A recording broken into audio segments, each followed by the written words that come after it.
Good morning student, welcome back to our channel Pragati NCERT tutorial में। कैसे हैं आप सब लोग? आई होप कि आप सब लोग बहुत ही अच्छे होंगे, मस्त होंगे और स्वस्थ होंगे, अपनी पढ़ाई अच्छे से कर रहे होंगे। जैसा कि आप लोगों को पता है, हमारा जो है 6th क्लास की हिस्ट्री, जो हमारी 6 to 12th एनसीईआरटी की सीरीज चली हुई है, उसमें हमने 6th क्लास की जो हिस्ट्री और ज्योग्राफी दोनों हमारी कवर हो चुकी है। और उसमें सिविक्स के 2-3 चैप्टर रहते हैं, ठीक है, उसको भी हम धीरे धीरे कवर कर लेंगे 1-2 दिन में। तो आज जो है हम अपनी 7th क्लास की एनसीईआरटी शुरू करने वाले हैं। 7th क्लास की जो हमारी एसएसटी वाला पोर्शन है वो हम कवर करेंगे, ठीक है। तो जो भी नया स्टूडेंट इस वीडियो से जुड़ रहा है, इस जो चैनल से जुड़ रहा है, तो चैनल को सब्सक्राइब जरूर करें और बेल आइकन को प्रेस करें, जिससे आपको जो है नोटिफिकेशन मिलती रहेगी कि हमारी क्लास किस टाइम हो रही है, ठीक है।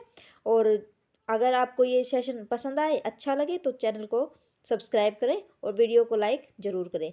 तो आज हम जो अपनी 7th क्लास की हिस्ट्री है वो शुरू करने वाले हैं। ये हमारा फर्स्ट चैप्टर है हमारा समानता वाला, उसको आज हम पढ़ेंगे, ठीक है। तो चलिए शुरू करते हैं।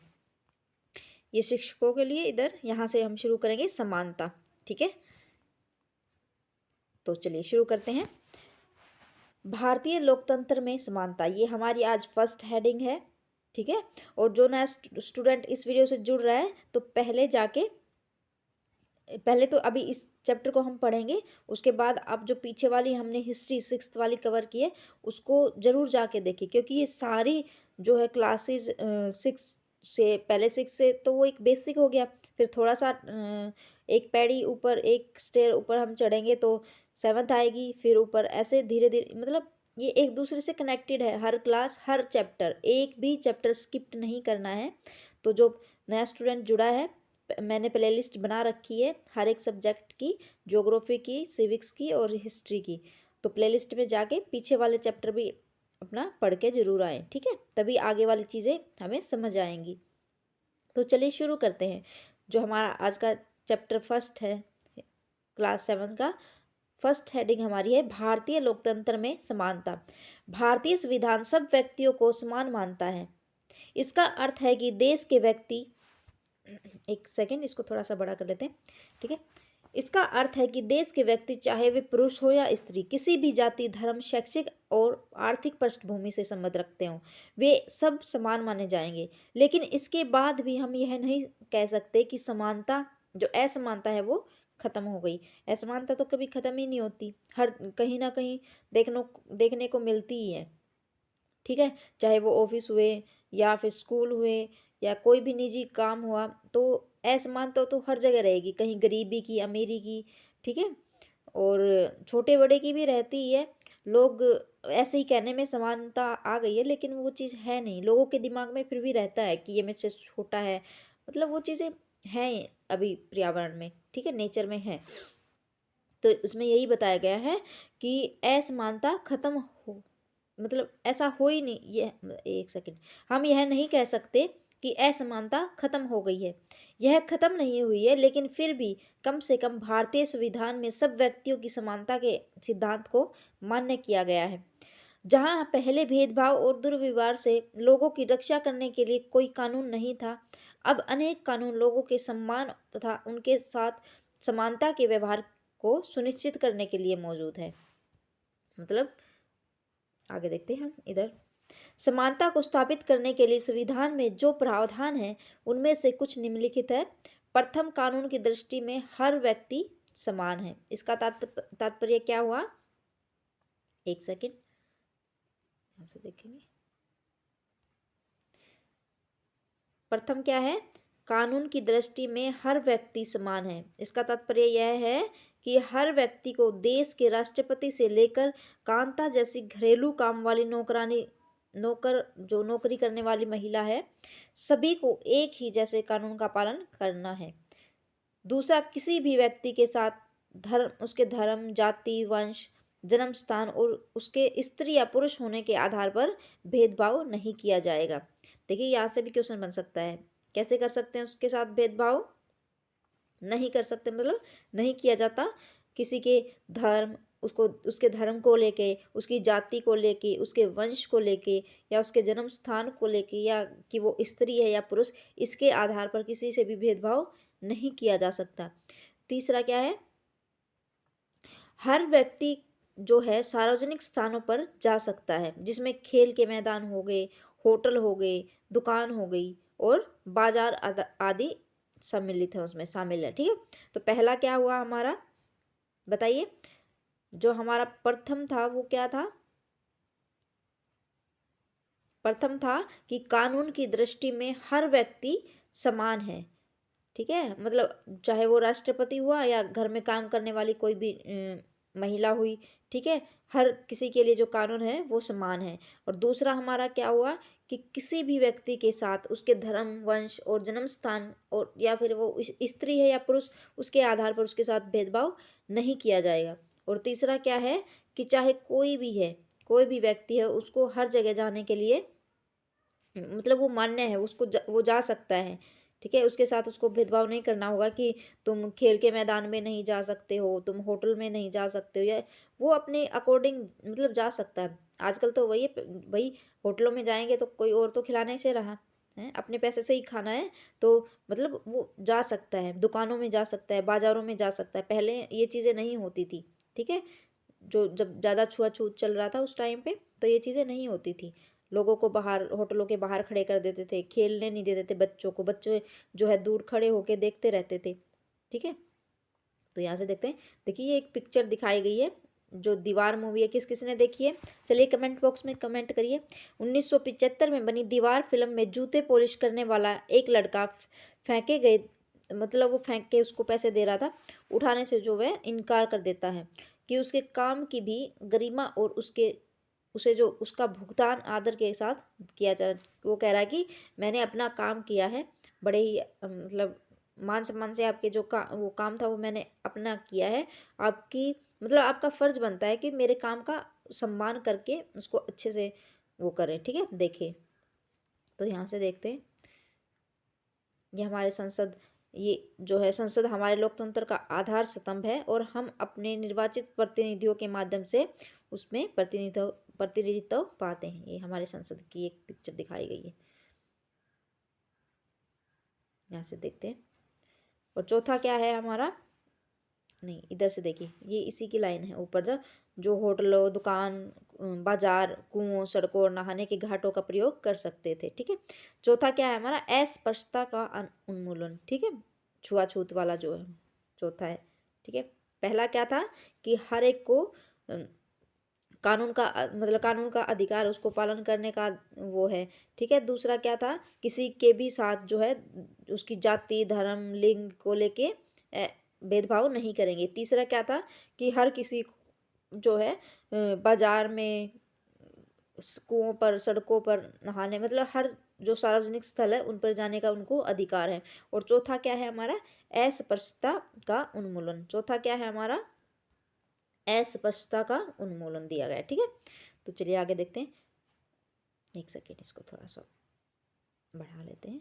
ठीक है, शासन ने संविधान द्वारा मान्य किए गए समानता के अधिकार को दो तरह से लागू किया गया है। पहला है कानून के द्वारा, और दूसरा है सरकार की योजना व कार्यक्रम द्वारा सुविधाहीन समाजों की मदद करके। ठीक है, पहला क्या है, कानून द्वारा, और दूसरा है कि सरकार द्वारा जो योजनाएं और कार्यक्रम बनाई गई हैं उनको मतलब समाज में लागू करना। ठीक है, भारत में ऐसे अनेक कानून हैं जो व्यक्ति के समान व्यवहार प्राप्त करने के अधिकार की रक्षा करते हैं। कानून के साथ साथ सरकार ने उन समुदायों जिनके साथ सैकड़ों वर्षों तक असमानता का व्यवहार हुआ है, उनका जीवन सुधारने के लिए अनेक कार्यक्रम और योजनाएं लागू की हैं।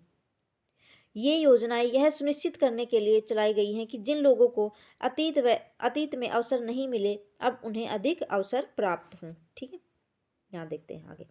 इस दिशा में सरकार द्वारा उठाया गया एक कदम है मध्याह्न भोजन का। जो स्कूल में मिड डे मील मिलता है ना बच्चों को, तो वही है एक जो कदम क्या उठाया है, मध्याह्न भोजन की व्यवस्था। इस कार्यक्रम के अंतर्गत सभी सरकारी प्राथमिक स्कूलों के बच्चों को दोपहर का भोजन स्कूल द्वारा दिया जाता है। यह योजना भारत में सर्वप्रथम तमिलनाडु राज्य के में प्रारंभ की गई थी। 2001 में जो उच्चतम न्यायालय ने सभी राज्य सरकारों को इसे अपने स्कूलों में 6 माह के अंदर आरंभ करने के निर्देश दिए। इसमें क्या बता रहा है, जो सबसे पहले हमारी मध्याह्न भोजन की जो है योजना किसने शुरू की थी? सबसे पहले तमिलनाडु में, सर्वप्रथम कहाँ पे? तमिलनाडु के राज्य में, ठीक है, तमिलनाडु राज्य में। और जो 2001 में है, जो सरकार ने सभी स्कूलों में मतलब 6 महीने के अंदर ही ये चीज़ें फॉलो करने के लिए बोल दिया था कि 6 महीने के अंदर हर स्कूल में जो है मध्याह्न भोजन मिलना चाहिए, ठीक है। तो इस कार्यक्रम के काफ़ी सकारात्मक प्रभाव हुए। उदाहरण के लिए दोपहर का भोजन मिलने के कारण गरीब बच्चों ने अधिक संख्या में स्कूल में प्रवेश लेना और नियमित रूप से स्कूल जाना शुरू कर दिया। शिक्षक बताते हैं कि पहले बच्चे खाना खाने के बहाने चले जाते थे और वापस भी नहीं आते थे। ऐसा होता था ना, हमारे टाइम पे भी होता था। जब बच्चे मतलब रिसेस होती थी, जो दिन में दोपहर में जो बेल बजती है जिसमें बच्चे खेलते हैं, तो बच्चे ऐसे ही खाना खाने के बहाने चले जाते थे और बैग भी लेके जाते थे साथ में, फिर वापस नहीं आते थे। या फिर बैग अपने दोस्तों को बोल देते थे कि बैग लेके आ जाना मेरा, ठीक है, ऐसे होता था, ठीक है। तो चलिए देखते हैं आगे। इससे क्या हुआ कि जो मतलब गरीब लोगों के जो बच्चे थे वो, और उनकी माँ थी वो बाहर काम करती थी। जब बच्चे खाने के लिए दोपहर में जाते थे तो माँ को भी वापस आके मतलब खाना बनाना पड़ता था, या इस वजह से फिर बच्चे स्कूल घर पे ही रह जाते थे, उनको खाना नहीं मिलता था। तो मतलब बच्चों को वहीं पे खाना मिल गया तो अच्छे से वो स्कूल भी जाना शुरू कर दिया उन्होंने। और जो उनकी माताएं थी उनको भी आराम हो गया, अब उनको भी टेंशन नहीं रही कि बीच में जाके मुझे खाना बनाना है बच्चों को, ठीक है। तो यहाँ से देखते हैं, घर जाते थे फिर वापस स्कूल नहीं लौटते थे, परंतु अब जब से स्कूल के में जो है मध्याह्न भोजन मिलने लगा है, उनकी उपस्थिति में सुधार आया है।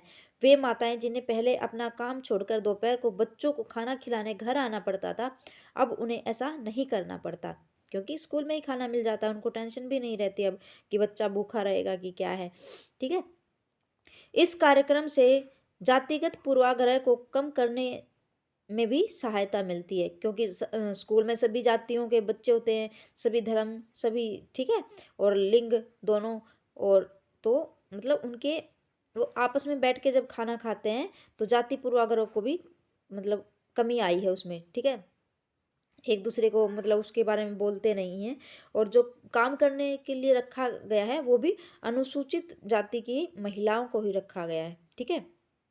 तो आगे देखते हैं, क्योंकि स्कूल में सभी जातियों के बच्चे साथ साथ भोजन करते हैं और कुछ स्थानों पर तो भोजन पकाने के लिए जो दलित दलित महिलाओं को काम पर रखा गया है। मध्याह्न भोजन कार्यक्रम में निर्धन विद्यार्थियों को भूख मिटाने में भी सहायता की है, जो प्राय खाली पेट स्कूल आते थे और इस कारण पढ़ाई पर ध्यान केंद्रित नहीं कर पाते थे, ठीक है।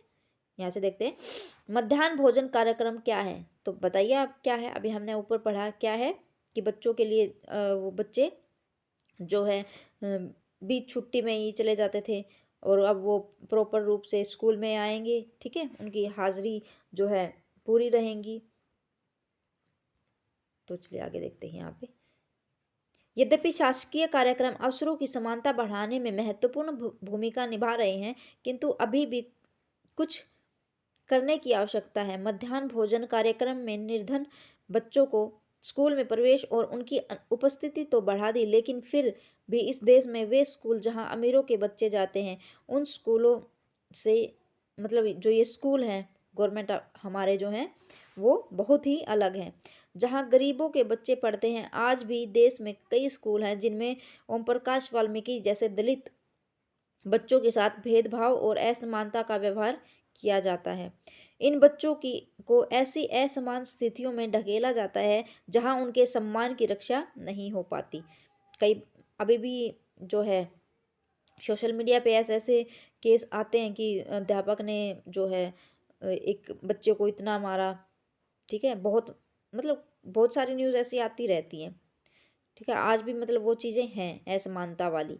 ऐसा इसलिए क्योंकि कानून बन जाने के बाद भी लोग उन्हें समान समझने से इनकार कर देते हैं। लोगों की मानसिकता है ऐसी, कुछ लोगों की, ठीक है। तो यहाँ से देखते हैं लोग ये नहीं समझते कि हर एक इंसान को जीने का अधिकार है, हर एक इंसान को हर चीज़ करने का अधिकार है जो उसका मतलब, लेकिन अब एक लिमिट तक, ठीक है, जो वो करना चाहता है, पर वो एक लिमिट कानून के दायरे में रह के, पर जीने का अधिकार और जो उनकी बेसिक नीड्स है उनका अधिकार तो हर एक व्यक्ति को है। और ये जो ऊंच नीच बनाई गई है, ये तो लोगों ने इधर आके ही बना दी। भगवान ने तो सभी को जो है समान ही उतारा है, ठीक है।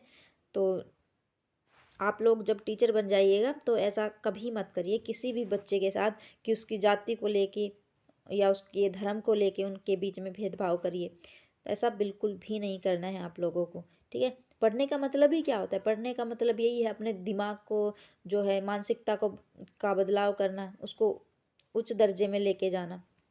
अगर पढ़ने के बाद भी लोगों के दिमाग में यही रहता है कि धर्म, इनका धर्म अलग है, इनकी जाति अलग है, तो पढ़ने का कोई मतलब ही नहीं होता, ठीक है। तो चलिए शुरू करते हैं इधर से। यहाँ पे इनके बारे में बताया गया है। अपने आत्मसम्मान को यहाँ से, ठीक है, एक बार मैं अपने आत्मसम्मान को दांव पर लगाकर जीवित रहना अशोभनीय है। आत्मसम्मान जीवन का सबसे जरूरी हिस्सा है, इसके बिना व्यक्ति नगण्य है। आत्मसम्मान के साथ जीवन बिताने के लिए व्यक्ति को कठिनाइयों पर विजय प्राप्त करनी होती है। केवल कठिन और नियंत्रित संघर्ष से ही व्यक्ति बल, विश्वास और मान्यता प्राप्त कर सकता है।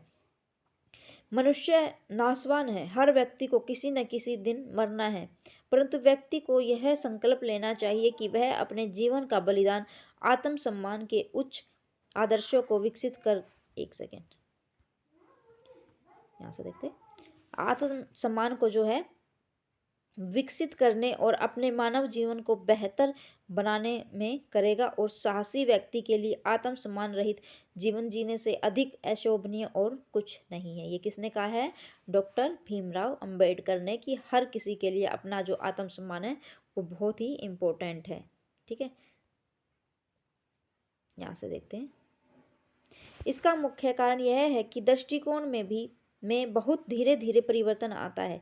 यद्यपि लोग यह जानते हैं कि भेदभाव का व्यवहार कानून के विरुद्ध है, फिर भी वे जाति, धर्म, अपंगता, आर्थिक स्थिति और महिला होने के आधार पर लोगों से असमानता का व्यवहार करते हैं। वर्तमान दृष्टिकोण को बदलना तभी संभव है जब लोग यह विश्वास करने लगे कि कोई भी कमतर नहीं है, मतलब कोई भी कम नहीं है।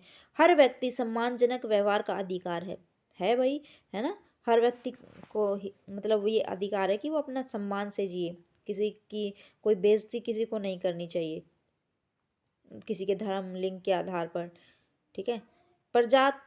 प्रजातंत्रीय समाज में समानता स्थापित करना एक सतत संघर्ष है जिसमें व्यक्तियों और विभिन्न समाजों का सहयोग देना। इस पुस्तक में आप इसके बारे में आगे पढ़ेंगे, ठीक है। चलिए देखते हैं यहाँ पे हमारी नेक्स्ट हेडिंग हमारी क्या है, अन्य लोकतंत्रों में समानता के मुद्दे। तो यहाँ से देखते हैं, शायद आप सोच रहे होंगे कि क्या भारतीय लोकतंत्र ही ऐसा है जहाँ असमानता का अस्तित्व है और जहाँ समानता के लिए संघर्ष जारी है। सच तो यह है कि संसार के अधिकांश लोकतांत्रिक देशों में समानता के मुद्दे पर विशेष रूप से संघर्ष हो रहे हैं। उदाहरण के लिए संयुक्त राज्य अमेरिका में जो है अफ्रीकी अमेरिकन, एक सेकेंड, संयुक्त राज्य अमेरिका में अमेरिकन जो लोग हैं जिनके मतलब पूर्वज गुलाम थे, कौन थे? जो अमेरिका में रहते थे, अफ्रीकन अमेरिकन, जो अफ्रीका के थे लेकिन वो अमेरिका में रहते थे, तो उनके जो पूर्वज थे वो गुलाम थे और अफ्रीका से लाए गए थे। वे आज भी अपने जीवन को मुख्य रूप से असमान बताते हैं, जबकि 1950 के अंतिम दशक में अफ्रीकी अमेरिकनों का समान अधिकार दिलाने के लिए आंदोलन हुआ था। इसमें पहले अफ्रीकी अमेरिकन के साथ संयुक्त राज्य में बहुत असमानता का व्यवहार होता था। कानून भी उन्हें समान नहीं मानता था। उदाहरण के लिए बस से यात्रा करते समय उन्हें बस में जो है पीछे बैठना पड़ता था और जब भी कोई गोरा व्यक्ति वहाँ पे आता था तो जो अफ्रीकी अमेरिकन से बैठे होते थे तो उनको अपनी सीट छोड़कर खड़े हो जाना था उनके लिए कि आप बैठ जाइए, ठीक है। ऐसा ये था। एक सेकेंड यहाँ से देखते हैं, इसकी कहानी बताई गई रोजा पार्क्स की, ठीक है। 1913 से 2005 में एक अफ्रीकन जो है महिला थी, अफ्रीकी अमेरिकन महिला थी। 1 दिसंबर 1955 को दिन भर काम करके थक जाने के बाद बस में उन्होंने अपनी सीट एक गोरे व्यक्ति को देने से मना कर दिया। 1 दिसंबर 1955 में, ठीक है। 1 दिसंबर 1955 की बात है कि एक अफ्रीकी अमेरिकन महिला थी, वो दिन भर काम करके आई थी, थकी हुई थी और वो एक सीट पर बैठी थी, लेकिन जब एक गोरा व्यक्ति बस में चढ़ा तो उसने उसको सीट देने से मना कर दिया। उस दिन उनके इनकार से अफ्रीकी अमेरिकनों के साथ असमानता को लेकर एक विशाल आंदोलन आरंभ हो गया, जो नागरिक अधिकार आंदोलन, सिविल राइट मूवमेंट कहलाया। क्या था? जो अफ्रीकी अमेरिकन के बीच में जो आंदोलन हुआ वो क्या कहलाया? नागरिक अधिकार आंदोलन, मतलब सिविल राइट मूवमेंट, ठीक है। क्या कहलाया? नागरिक अधिकार आंदोलन, सिविल राइट मूवमेंट। किन के बीच में हुआ? अफ्रीकी अमेरिकनों के साथ, ठीक है। यहाँ से देखते हैं। 1964 के नागरिक अधिकार अधिनियम ने नस्ल, धर्म और राष्ट्रीय मूल के आधार पर भेदभाव का निषेध कर दिया। कब? 1964 में। इसने यह भी कहा कि अफ्रीकी अमेरिकन बच्चों के लिए सब स्कूलों के दरवाजे खोले जाएंगे और उन्हें, हमने ऊपर पढ़ा था ना, जब ऊपर पढ़ा था हमें शायद हिस्ट्री का जो चैप्टर 4 था, 4 या 5 वाले चैप्टर में हमने पढ़ा था, ठीक है, कि जो अफ्रीकी थे उनके लिए अलग, गोरों और कालों के लिए अलग अलग मतलब सर्विस थी। उनकी बस अलग थी, स्कूल अलग थे, रेलवे स्टेशन, बस स्टैंड, हर चीज़ अलग थी। और जो गोरे लोग थे उनके लिए काफ़ी अच्छी सुविधाएं दी जाती थी और अफ्रीकी लोगों के लिए बिल्कुल मतलब वो सुविधाएं नहीं दी जाती थी। बेसिक चीज़ें भी उनको नहीं प्रोवाइड की गई थी, ठीक है। उन्हें उन अलग स्कूलों में जाना पड़ता जो विशेष रूप से केवल उन्हीं के लिए खोले गए थे। इतना होने के बावजूद भी अधिकांश अफ्रीकी अमेरिकन गरीब हैं। अधिकतर अफ्रीकी अमेरिकन बच्चे केवल ऐसे सरकारी स्कूलों में प्रवेश लेने के लिए भी सामर्थ्य रखते हैं जहां कम सुविधाएं हैं और कम योग्यताएं वाले शिक्षक हैं, जबकि गोरे विद्यार्थी निजी स्कूलों में जाते थे या उन क्षेत्रों में रहते थे जहां के सरकारी स्कूलों का स्तर जो है निजी स्कूलों जैसा ही ऊंचा था। मतलब सरकारी स्कूल भी ऐसे थे जो मतलब अफ्रीकी लोगों के निजी स्कूल थे ना, उनसे भी मतलब ऊंचे थे उनके सरकारी स्कूल। यहाँ से देखते हैं, एक सेकेंड, देखिए भारत के संविधान के अनुच्छेद 15 के अंश में क्या बताया गया है? धर्म, मूलवंश, जाति, लिंग या जन्म स्थान के आधार पर विभेद का प्रतिषेध। राज्य किसी नागरिक के विरुद्ध जो राज्य है किसी नागरिक के विरुद्ध केवल धर्म, मूलवंश, जाति, लिंग, जन्म स्थान या इनमें से किसी के आधार पर भी कोई भेदभाव नहीं करेगा, ठीक है। कोई नागरिक केवल धर्म, मूलवंश, जाति, लिंग, जन्म स्थान या इनमें से किसी के आधार पर, जैसे दुकानों, सार्वजनिक भोजनालय, होटल और सार्वजनिक मनोरंजन के स्थानों पर प्रवेश या पूर्णतः राज्य निधि से पोषित या साधारण जनता के लिए समर्पित कुओं, तालाबों, स्नान घाटों, सड़कों और सार्वजनिक समागम के स्थानों के उपयोग, ठीक है, के संबंध में किसी भी निर्योग्यता, दायित्व, निर्बंध का शर्त के अधीन नहीं होगा। मतलब कोई भी शर्त नहीं रखी जाएगी उनके लिए, ठीक है। यहाँ से देखते हैं हमारी नेक्स्ट हेडिंग है लोकतंत्र की चुनौती। हमारी नेक्स्ट हेडिंग क्या है? लोकतंत्र की चुनौती। अगर स्टूडेंट ये आपको वीडियो अच्छी लग रही है तो वीडियो को लाइक ज़रूर करें, ठीक है। उससे हमें मोटिवेशन मिलेगा कि आप लोगों को जो है ये चीज़ें पसंद आ रही हैं, तो थोड़ा सा मोटिवेट हमें भी होना होता है, ठीक है। तो चलिए शुरू करते हैं। हमारी नेक्स्ट हेडिंग क्या है? लोकतंत्र की चुनौती। और जो स्टूडेंट नया जुड़ रहा है ये चैनल को सब्सक्राइब जरूर करें। किसी भी देश को पूरी तरह से लोकतांत्रिक नहीं किया जा सकता। जो कोई भी देश है उसको पूरी तरह से लोकतांत्रिक नहीं किया जाता। हमेशा से ही ऐसे समुदाय और व्यक्ति होते हैं जो लोकतंत्र को नए अर्थ देते हैं और अधिक से अधिक समानता लाने के लिए नए नए सवाल उठाते हैं।